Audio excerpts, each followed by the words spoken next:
You're watching Inside Automotive with Jim Fitzpatrick. Hello everyone, I'm Jim Fitzpatrick. Thanks for joining me for a special report on cars that are about to take off. That's right, we're bringing you a report on cars of the future that will actually fly. That's right, I said fly. There are over 200 companies working right now, pun intended, to get off the ground. Yes, it's like the Jetsons television series are finally becoming a reality. All of the technologies on the Jetsons have come to fruition, except for the flying car. So if we can figure out how to make cars fly, we can fulfill the vision of the Jetsons.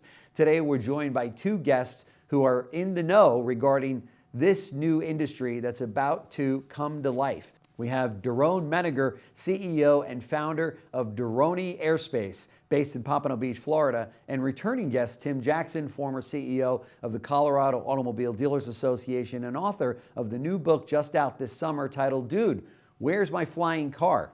A fascinating look at the past, present, and future of personal mobility. Tim has not only written the book about flying cars, he has delivered over 70 live presentations so far this year, covering the rapid growth of this fast developing new industry. Additionally, he has visited several of the new startup flying car developers at their home offices or at aviation conferences around the country. Tim, before we hear directly from Doron about this fascinating new company, can you fill us in on the size, the scope, and the timing of this, of the new important developments within this industry?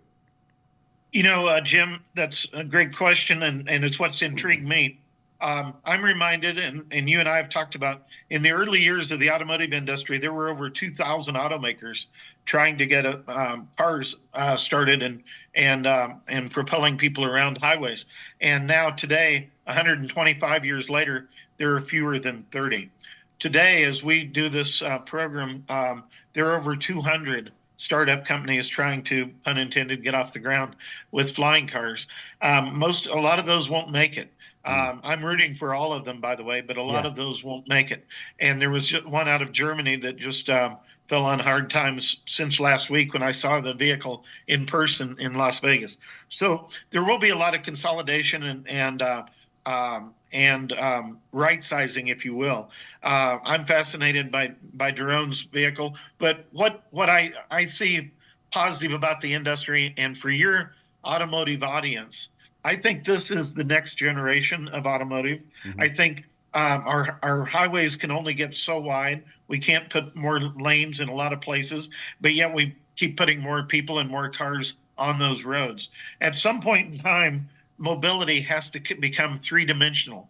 And by three-dimensional, meaning off of the surface of our highways and into the wide open spaces of the wild blue yonder, the skies. And so I do think that this has viability, and it's coming at us in two forms, one in urban air mobility, flying taxis or air taxis, and the other would be, and those are fascinating, by the way, and I'm rooting for those companies, but then the other is the personal aviation vehicle that we could actually land in our driveway, park in our garage, and some of them small enough we could put them in a trailer and take them to the beach or to the mountains where we fly them around some of our favorite places. So, and that's what Doron's company is really focused on. Mm-hmm. And I'm certainly rooting for them because I want to be able to do that. I want to be able to own a Doroni and land it in my driveway and park in my garage. Yeah, that's fantastic. Doron, tell us about Doroni Aerospace. When did it start? What was the original dream and visions that you have for the company? How far along, I should say, are you in making Doroni flying car a reality? Yeah, thank you for the question. So, for many like us, I was dreaming as a kid of having a flying car after watching Jetsons, and for me, it was also Chitty Chitty Bang Bang. Oh yeah, which I think was like 1920s of a car or something like that was flying. Yeah, and then we had Back to the Future and so many futuristic movies. Me as a bunch of other geeks like me, we knew flying cars are coming. The question was really how it's going to work, how the propulsion system is going to happen. Now, Jetsons was very unique, but we understood it could not be sustainable because of the way it propels itself. It's too dangerous, it's too expensive. It's not for daily use. It's not sustainable. Mm-hmm. So for me, I had a eureka moment when I was, driving in the car, like most of us, stuck in a traffic jam, and I saw this kid playing with a drone. Excuse me. The drone, basically, I saw how safe it is, how accurate it is, how simple it is to be controlled. And then I said, okay, now we have how flying cars are going to happen. Yeah, yeah. And this started the end of 2016 for me. I started as a garage project. I started hiring, engineers from the U.S. and outside of the U.S. And the parts were not really available, so we had to buy simple parts and convert them. And eventually, we lifted off the ground a 643-pound vehicle. And then we started getting recognition after we won. We changed the design to a roadster, two-seater, close to something that you see today. And we won a aerospace forum by Space Florida, under Space Florida. Wow. And then we started getting those tractions and go crowdfunding. This is really how we started. Yeah. Wow, that's fantastic. And you're headquartered out of Pompano Beach, right? Florida? Yeah, South Florida, yes. Yeah. That's, I guess, where all the space endeavors are happening, right? Yeah, Florida is really one of the greatest places because it's one of the biggest aviation hub in the world. Yeah. In terms of maintenance, and there's a lot of aviation aficionados, and there's also air parks community. Yep. People living in an airport taking off. Yeah. That's right. That's right. I think even a couple of private plane companies are manufactured out of Melbourne and the Space Coast and such as well, right? Yep. Florida is really one of the best centers that you can have to support such an endeavor. Yeah, for sure. So, Doron, what kind of timing can we expect for your company and others working to get into to the air with these vertical takeoff and landing vehicles, which I guess are also known as EV or EVTOLs? Is that, I get that right?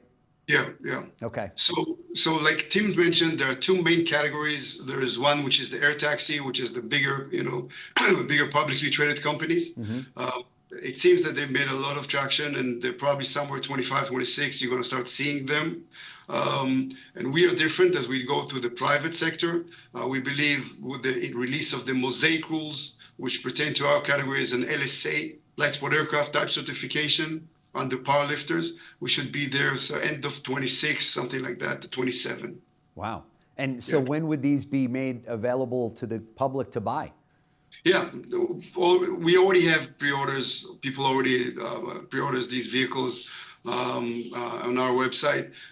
Many people do the same. We believe deliveries will start somewhere at 27 and then 28 and start to pick up. Wow. That's the goal for us. That's very cool. And what kind of a price range are we talking about for something like this? It's around $400,000 as we understand it today. Okay. Obviously, it can change, fluctuate higher, lower. This is what we know of today. Yeah, for sure. And I saw where the FAA Administrator Mike Whitaker signed a new 850-page rule into law last week in Las Vegas during the National Business Aviation Association conference that, among other things, creates the first new category of an aircraft type in more than 80 years. What does this mean for your business and your industry? This is amazing for us. It shows that finally the FAA really recognizes what we call power lifters. eVTOL, electric vertical takeoff and landing, are considered to be eVTOLs. Okay. To be power lifters. And that means it recognizes. It's also talk about a certification of the pilots as well, how it's going to happen. Again, we are a little bit different, so our rules should be released next year sometimes as we go under Mosaic rules as an LSA. So, but it's still, it means advanced air mobility is coming to reality. So all these dreams that we're thinking about electric, vertical takeoff and landing is here. Yeah. So, finally. So share with us this. I mean, this is exciting stuff that that I wasn't really sure that I'd see in my lifetime. Give us an idea, step by step, of how you see this new industry rise, both in the area of urban air mobility, rideshare services, as well as person aviation vehicles or PAVs.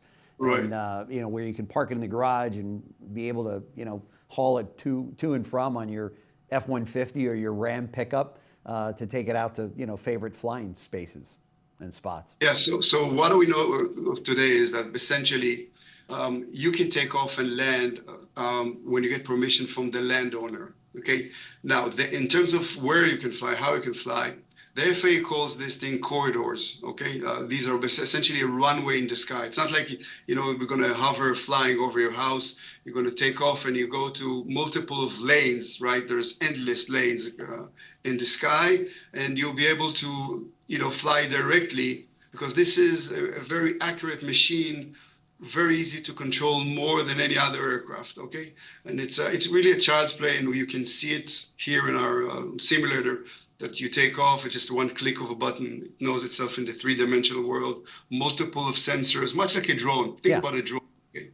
So then basically you can, you fly to a destination, the route is direct route, right? And just simply land, charge. In terms of charging, what we understand of today is that we're going to use, or we're going to target EV charging, because it's the same platform. Hopefully we can reach out some sort of agreement with Tesla and use their charger. It will take, our design is designed to have a 2-car garage places, so you can charge at home with a fast charger. And then you'll be able, if in the future, when the coming future is there's a lot of landowners converting spaces to vertiports and helipads. So, you have charging places there, you can take off, you can land. This is in terms of the personal one. In terms of the air taxi, from what I know, is you'll drive your car to, again, an airport, you take that shuttle, that service direct, and then you land. So essentially you go to the destination with driving a car. In our case, we are the last mile solution, if that makes sense. Yeah. They're shorter. And does this vehicle also drive on the road? I mean, is it a true driving car, or is it more used to get up in the air? Yeah, so it has the capability of taxiing. The question for us was, when we the concept of it is, why do we need to drive at all? Why do we need roads? Yeah. The whole idea is not to create another road like in South Florida here. There's multiple lanes on top of the other one, which makes it kind of ridiculous, and we keep destroying our ecosystem, right? So, but unlike a helicopter, when you land, you'll taxi to the parking, to charging. A helicopter will land and will have to stay stationary or be towed. An aircraft, you have to take a runway in order to take off. This one does not require a runway. And how is this propelled? I mean, what's the propulsion of this? So we like a drone in a way. You take off vertically with propellers. In our case, it's 8 propellers. It's the uniqueness of what we do is ducted fans. That means it's encapsulated in every propeller is encapsulated 2 propellers in a duct that protects them with the more higher safety levels, because when they spin, you cannot see them and you can hardly hear because of the electric motors. So the safety level is also more efficient in terms of lift and noise levels. So we take off vertically with those propellers, and then in our case, transitioning to horizontal, we have 2. Maybe I have this one I can show here. If you can see that, we have 2 air thrusters. Okay. So you take up the drone with these. We have 2 coaxial counter-rotating motors. Right. Take the drone, and then these will engage, and then you fly forward. The ducted fans will control the flights, so there's no need for other things, and basically reduce the energy consumption by maintaining the lift, because we still have lift surfaces from the wing, from the tandem wings, and from the landing gear, which is also a patent wing as well. So we use extra lift. So as the author of Dude, Where's My Flying Car, what do you have to say about all this, Tim? Well, and to follow up on one thing that Doron mentioned, and talking about this compared to helicopters, these have huge advantages over the helicopters. And of course, helicopters have been around 80 years. Yeah. The last regs were that the FAA administrator talked about were for helicopters. I was asked during a presentation that I did in January down at the Biltmore in Phoenix, and somebody said, well, Tim, we already have helicopters. Why do we need these? And Doron hit on it, and I want to elaborate on that a little bit.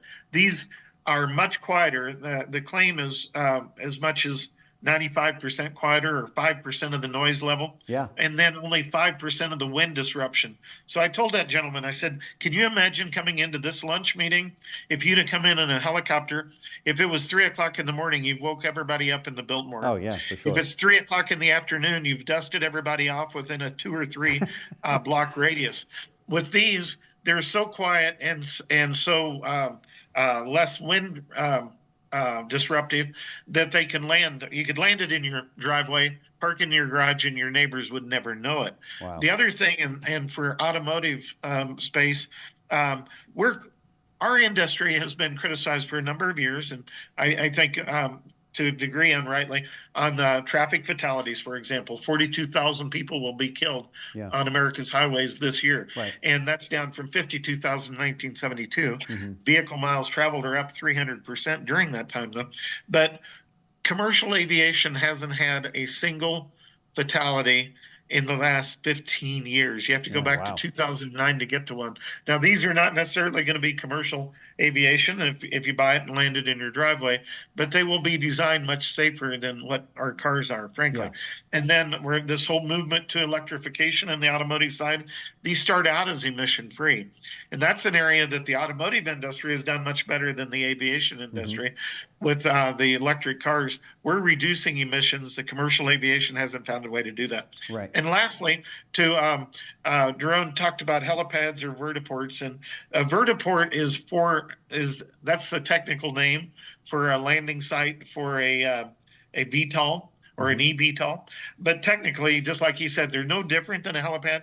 So it's just, if you're landing a VTOL on it, it's a vertiport. There will need to be a lot of development of those. They'll be on rooftops in downtowns. They'll be at city parks. They'll be maybe on top of dealerships. And I think that's an area that new car dealers can really get into the game. They might be able to sell these down the road. They might be able to service these down the road. They might be able to provide the place that they launch and land, take off and land. It really is fascinating, this whole thing. I mean, there's no question about it. And obviously, Tim, you've been ringing this bell for quite some time, and I think woke up the industry a little bit to say, wow, one day there's going to be dealerships selling, these Doroni aircraft, and it just is fascinating to be on the cusp of this right now. Actually, it's fascinating to be reporting on it, so it's exciting for us too. We'd love to watch your growth here and have you back on to see how things are moving along. Well, I appreciate you and CBT News for being interested in this and having the vision to see this coming, because you're actually close to it. There's a factory being built right now in Covington, Georgia, to build air taxis by one of the air taxi companies, Archer Aviation. So it is coming pretty fast. Yeah. So my grandchild who's 2 years old today will then be, probably asking his parents, "Can I have the keys to the Doroni?" Right? And for the night. I've got a hot day tonight, and instead of the car, it's going to be the Doroni. Yeah, makes sense. Yeah. That's fantastic. Tim Jackson and Doron, thank you so much for joining me on the show today. Very much appreciated. For those of you that want to get more information, we have all the information at the bottom of the screen. Check out their website. I know that you've been watching some of the videos that we've been showing here while we're talking, so you can say you saw it here first at CBT News, and we're happy to report on it. So thanks so much, guys. Really appreciate it. Thanks so much, Jim. Thanks. Thanks for watching Inside Automotive with Jim Fitzpatrick.